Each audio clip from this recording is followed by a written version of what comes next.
Hello friends, thanks for tuning in to Makeup Monday. Hope you're having a great start to your week as always.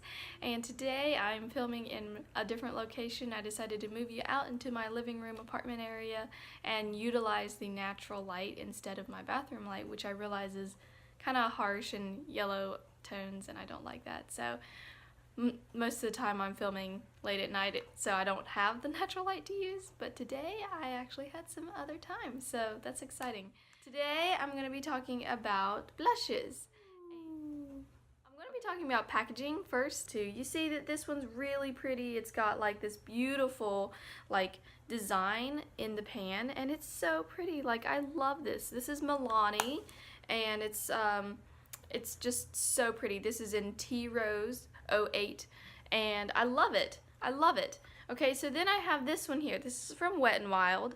It is their coloricon line in apricot in the middle, number 327B. In terms of packaging, this one's beautiful. This one, not so much, but it's just kind of like, whatever. It doesn't have any gold around the rim, and it's just not as pretty.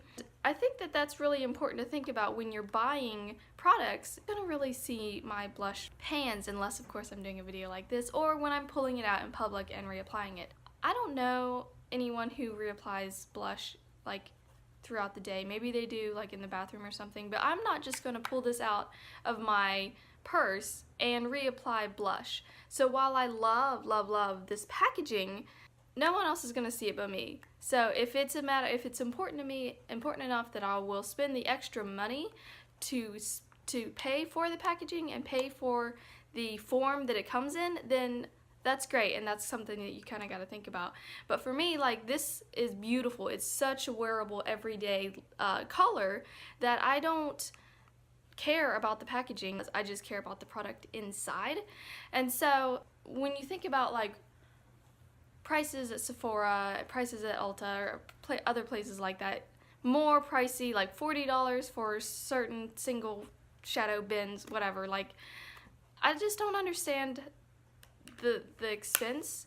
But on the other hand, I mean, you are paying for that person's name on the packaging, the brand name. You're paying for a product with that name on the package. Also, to think about tones. So you know how I talked about my foundation and how I wanted it to be a warm tone or a cool tone or a neutral tone depending on whatever matches. You're wanting to actually match foundation.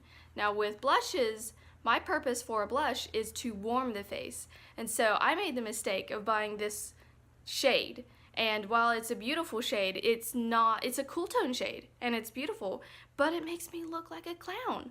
Like I put it on and I'm like, oh look, I'm ready to go to the circus. And I don't want to do that for every day, or really ever. And so this color, apricot in the middle, it is a warm color. It's very warm, it's very peachy, and it warms my face up, and it's very everyday wearable, and I love that.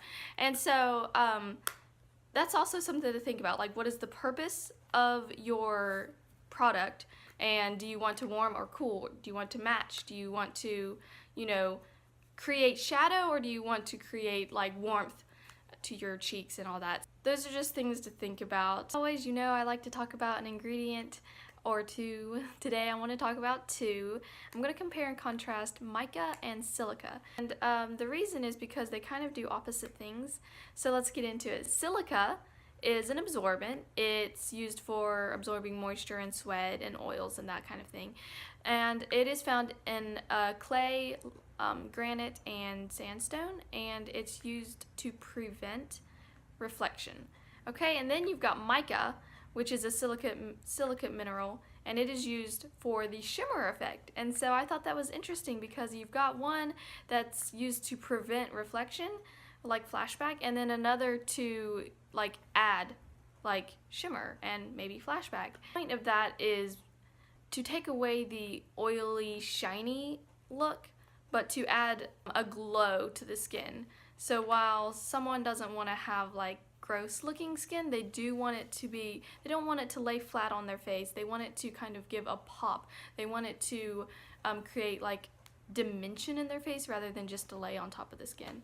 And so that's kind of was really neat to me. I like to look at products and how they react together along with being on your skin, and not just like one individually. And so when you've got two ingredients that counteract each other, it's like, why are they putting both of those in the same product? So that's what my explanation of that is. Comparing the prices, this one is about $9 and this one is about $2.99. $2.99! $2.99, this is gonna last me forever. I don't buy blushes all the time. I wear them all the time, but I don't go out and buy a new blush. So for $2.99, this is so worth it.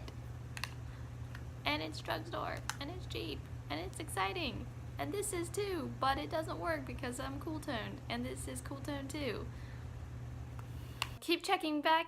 I always post every Monday, and don't worry, I will be getting to eyeshadows and lip products, but I just kind of wanted to start from the bare face and build up. So lips is kind of something that I do last, and eyeshadow is also something that I do last, and I will explain more about that. Just keep watching. Thanks guys, bye.